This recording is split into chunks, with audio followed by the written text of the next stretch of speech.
Fala pessoal, tudo bom com vocês? Hoje, agora, estamos aqui para ver o videozinho do Aizen, o melhor arco de Turma da Mônica Jovem. É isso mesmo.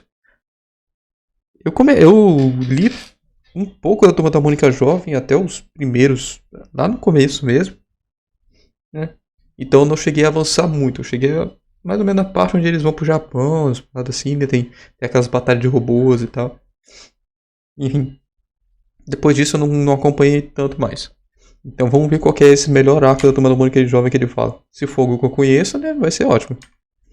Vamos Na lá. primeira vez que eu fiz um vídeo aqui sobre o Project Z, eu citei a função Meeting, ou Conhecer, onde o aplicativo te colocaria para conversar com uma pessoa que tem os mesmos gostos, mas era algo bem básico. A função Meet foi Uhum. atualizada graças a mim, que fui conversar com o criador do Project Z e falei, meu parceiro, qual foi, menor? Tem que atualizar essa porra aí, não tá Qual foi, maneiro. Ele menor? falou, pô, vou atualizar então, menor. E agora ficou tudo muito mais Eu faço completo. assim, opa, não Talvez atualiza porque aí. ficou bem Pô, mais fechou, simples, menor. mas também, como Aí, já disse, mais atualizado. completo. Pega a visão. Você pode escolher conversar por texto. Então a janela vai se abrir para você trocar papo com a pessoa e depois de 180 segundos, também conhecidos como 3 minutos, você vai poder decidir se quer aceitar conversar mais com a pessoa ou não. Se você for alguém mais desinibido ou simplesmente alguém que não gosta de digitar, você também pode entrar em call com a pessoa e a regra é a mesma. Depois de 180 segundos, você pode aceitar ou Interessante, não interessante. continuar a conversa com ela. Ah, e se você escolher conversar por voz e não souber exatamente como começar, o aplicativo tem algumas ideias para quebrar o gelo, entre aspas. Vale a pena dar uma conferida. É tudo muito melhor. E o algoritmo sempre vai tentar te jogar para alguém que tem os mesmos gostos que você. Além disso, você Sinceramente, eu mesmo tô pode vendo definir tanta alguns propaganda do parâmetros Project para Z que eu tô busca, como sinceramente gênero pensando da em baixar pessoa, mesmo. ou a idade, ou o local em que ela vive, etc. Tudo isso para filtrar e exibir o melhor resultado para você. E você pode alterar essas configurações a qualquer momento. A função é super simples e para testar ela basta baixar o Project Z pelo link aí da descrição ou do comentário fixado. E inserir o meu código AIZENZ que está aparecendo aí para vocês na tela. E é basicamente isso. Vamos pro vídeo.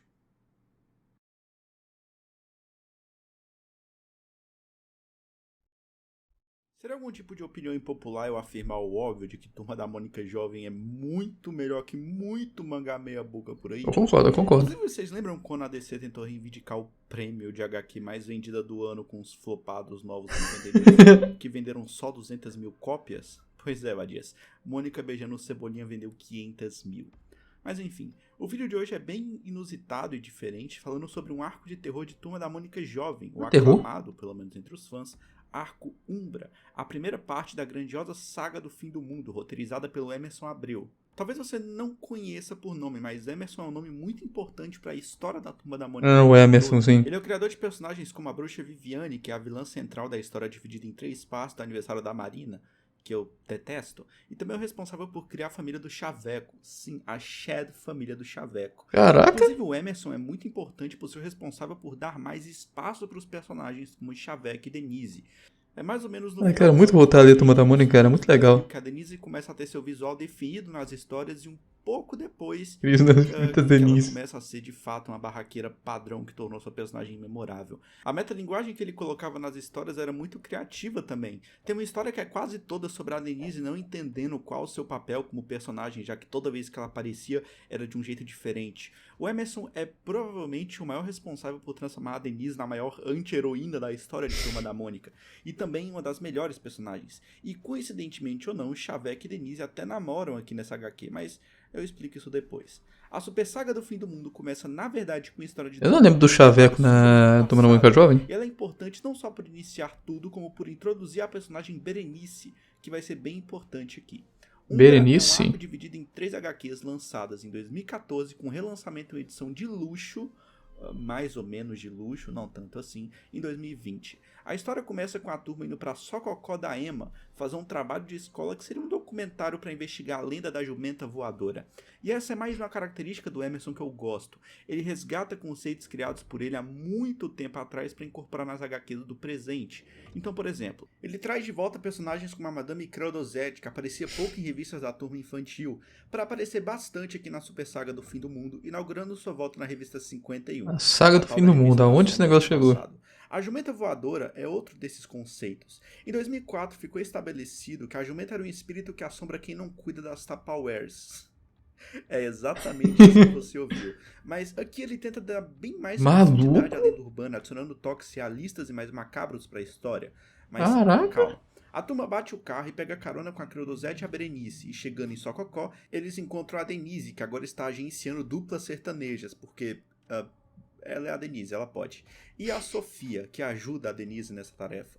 Esse capítulo tem toda uma vibe de morte, uma espécie de sensação que a Magali demonstra ter de que algum deles vai morrer. E isso fica muito bem referenciado. Para você lembrar dessa informação o tempo todo, porque é uma parte muito importante da história. Até que a turma é atacada pelos filhos de Umbra e Berenice decide contar a verdade sobre a lenda. Uma garota gentil e inocente estava pronta para uma festa fantasia na cidade, então algumas crianças, mais especificamente 7, colocaram a cabeça de Hum. uma jumenta nela. A garota saiu correndo chorando e acabou caindo e morrendo. A jumenta é simbólico porque a mãe dela, que entregava comida em Tupperwares, tinha um cavalinho no quintal que era conhecido como jumenta voadora. E após o incidente, as 7 crianças desapareceram. Eu gosto como é bem estabelecido que, por mais que a história original seja de simplesmente um espírito bobo, todo mundo logo percebe que talvez a história não tenha sido exatamente dessa maneira. Vista a reação dos moradores, alguns falando que era tudo uma fraude, outros falando que é historinha boba feita para encobrir a verdade, e assim por diante. Quando tenta investigar sozinho, Cebola acaba morrendo, entre aspas, mas o que acontece de verdade é que ele Morrendo. simplesmente para na Umbra, uma espécie de purgatório, onde ele começa a ser novamente perseguido pelos filhos de Umbra, que contam a verdade para ele. Acontece que existe um outro comentário nessa história de que a lenda urbana foi meio que reformulada para ser mais agradável às crianças. E também porque Uhum. a cidade de Sococó ganhava dinheiro mantendo essa lenda viva. Turma da Mônica fazendo um comentário sobre gente que lucra com a morte alheia.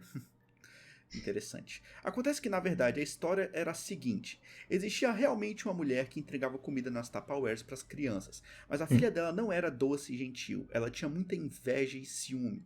Um dia, na festa fantasia da cidade, ela fez uma máscara com chifres de galho e saiu por aí assustando todas as outras crianças, mas a máscara bloqueava parte de sua visão.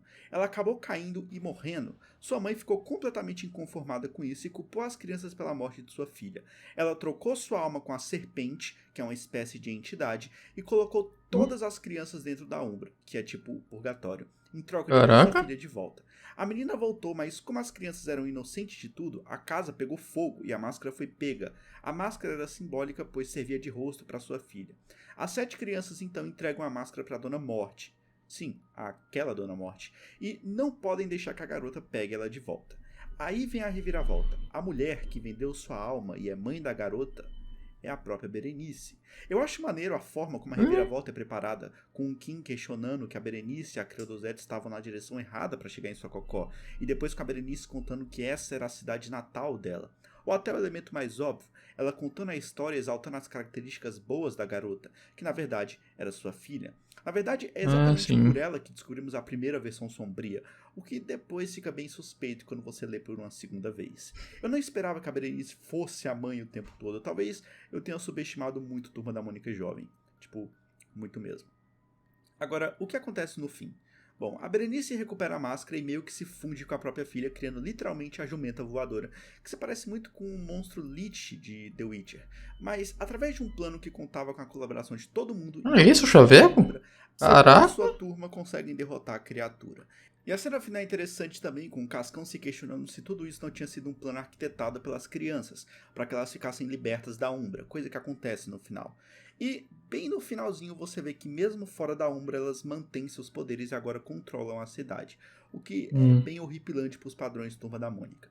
O arco Umbra é um dos mais impressionantes de Turma da Mônica e revitaliza muito uma série que vivia com histórias bem medianas. Não é a primeira Uhum. vez que o sobrenatural é de alguma forma Eu abordado diria que de nessas Turma da revistas, mas Mônica aqui é bem mais clássico, né, pesado, criança, eu acho macabro, que envolve a, até questões a história relacionadas ao abuso infantil mais e bem a morte de um elaborada que personagem bem tem importante que é o é Cebolinha. aquela Os personagens do secundários são muito da bem Máquina do tratados Tempo, né, o aqui, filme além da da Máquina do participação Tempo. do Zé Neto e Cristiano, que são agenciados pela Denise, e além de serem um alívio cômico mais óbvio, eles também ajudam no plano. Mas o destaque talvez fique para a relação entre Chaveco e Denise. No primeiro encontro deles, o Chavecão beija a Denise e é sempre meio estranho, porque ele fica falando sobre como eles devem salvar o Cebola, e o fato dele ter um carregamento de sal grosso no carro dele faz você pensar, beleza, será que ele sabe de alguma coisa?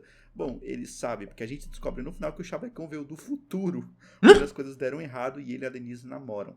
Sim, tem até viagem no tempo aqui. Tem também o plano da Mas Magali já tinha viagem no tempo, né? Então. fantasmas. E a câmera é um objeto bem estabelecido. Ela aparece na capa da revista. E a primeira revista, o volume 74, começa justamente com o Cebolinha gravando a Mônica em uma espécie de found footage ou coisa do tipo.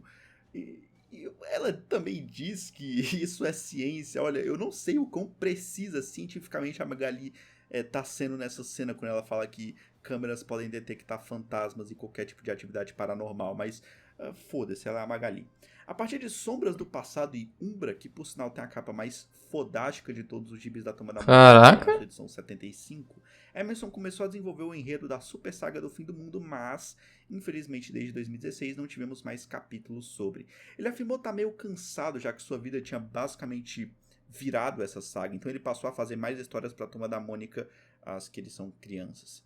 Mas em 2020 ele anunciou que havia voltado a escrever, mas aparentemente nada novo foi publicado. Se esse vídeo aqui for bem recebido por vocês, eu posso fazer um outro vídeo falando completamente sobre a saga, a super saga do fim do mundo, contando todas as Faça, por favor, faça. e algumas teorias. Mas por hoje é isso. Tchau. Sinceramente, eu não tinha ideia que Turma da Mônica fosse Mônica jovem, né? Tivesse uma história, esse tipo de história. Eu sei que tinha umas histórias bem maneiras e tal, com a. Tinha umas histórias. Eu vi que tinha umas histórias legais com o Anjinho, né? Que agora eu acho que é. Acho que se chama só Anjo agora, né? Não, Anjo não, é Ângelo, eu acho. Eu vi que tinha uma história bem legal com ele e tal. O problema é que. no vídeo passado, eu falei, caraca, amanhã eu já vou começar a ler Demon Slayer. Agora eu quero ler Turma da Mônica Jovem também. É brincadeira isso, hein? Enfim, se você gostar do vídeo, deixa o like, se inscreve no canal, as coisas todas aí. Até daqui 1 hora.